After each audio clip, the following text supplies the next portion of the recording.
Nagmeryenda ng tumataginting na $4,000 o mahigit sa 220,000 pesos cash si Cecil, ang alagang aso na mag-asawang sina Clayton at Carla mula sa Pittsburgh.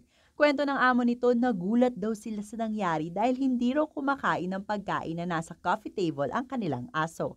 Aniya, out of character at very unlike him daw ang nangyari. Nakalagay umano ang pera sa kanilang kitchen table at lumabas lang sila panandali nang makain na ni Cecil ang pera nang wala pang kalahating oras.